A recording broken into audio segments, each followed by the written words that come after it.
नमस्कार, आपण पाहतात श्रीगोंदा ऑल महाराष्ट्र न्यूज। आहोत इथं की कोणत्याही परिस्थितीमध्ये त्या गुन्हेगारांना अटक झाली पाहिजे आणि नुसतीच अटक नाही तर त्यांच्यावरती अनुसूचित जाती आयोग जो आहे त्यामार्फत पण कारवाई झाली पाहिजे, महिला आयोगामार्फत कारवाई झाली पाहिजे अशी आमची पीआयवर आता या ठिकाणी आम्ही आलेलो निवेदन द्यायला। पण पीआय साहेबांना पण आम्हाला सांगायचंय की अशी नराधाम यांना मोका अंतर्गत कारवाई यांच्यावर झाली पाहिजे व यांना तडीपार करण्यात यावं, कारण की त्यांनी जो हल्ला केलेला आहे एका महिलेवर तो जाळून मारण्याचा केलेला आहे। म्हणजे एवढा माज जर ह्यांना लोकांना असेल आणि जर सरपंचावर जर हल्ला करत असतील, विचार करा तर सर्वसामान्य मातंग समाजाच्या कुटुंबामध्ये किळकोर समजतात ही लोक, आणि जर अशा पद्धतीने जर भ्याड हल्ला करत असतील तर आम्ही 100% तो मोडून काढण्यास पुण्यातून सगळे आम्ही अशोक भाऊ लोखंडे असतील, भास्करजी नेटके असतील, आमचे सुनील भाऊ खंडागळे असतील, या ठिकाणी सर्व आम्ही आलेलो आहोत आणि या गोष्टीचा आम्ही तीव्र निषेध करतो आणि निवेदन देणार। आणि निवेदन देऊन जरी तो ऐकलं नाही तर पुणे शहरातून सगळ्यात मोठं आंदोलन आम्ही या श्रीगोंदा तालुक्यामध्ये 100% करू।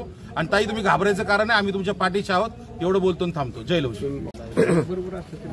गेल्या 29 तारखेला मीनाक्षीताई सकट सरपंच आहेत, सरपंचावर एवढा मोठा हल्ला होतोय, ही अतिशय गंभीर बाब आहे। तर सामान्य माणसाचं काय अवस्था असेल? मातंग समाजावर अशा प्रकारे महाराष्ट्रावर जे अन्याय अत्याचार होतात त्याविरुद्ध आम्ही अन्याय अत्याचार कृती समिती आणि क्रांतिगुरू लवजी वस्ताद साळे स्मारक समितीच्या वतीने त्या भ्याड हल्ल्याचा आम्ही निषेध करतो।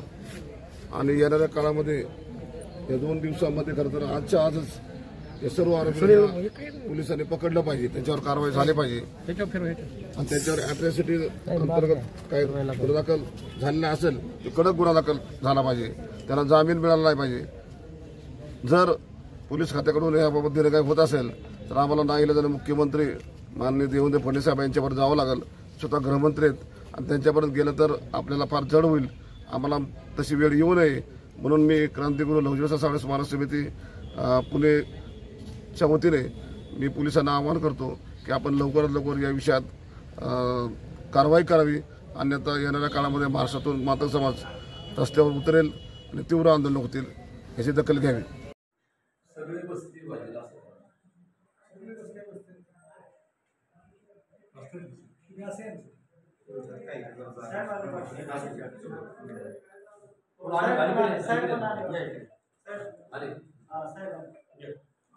साहेब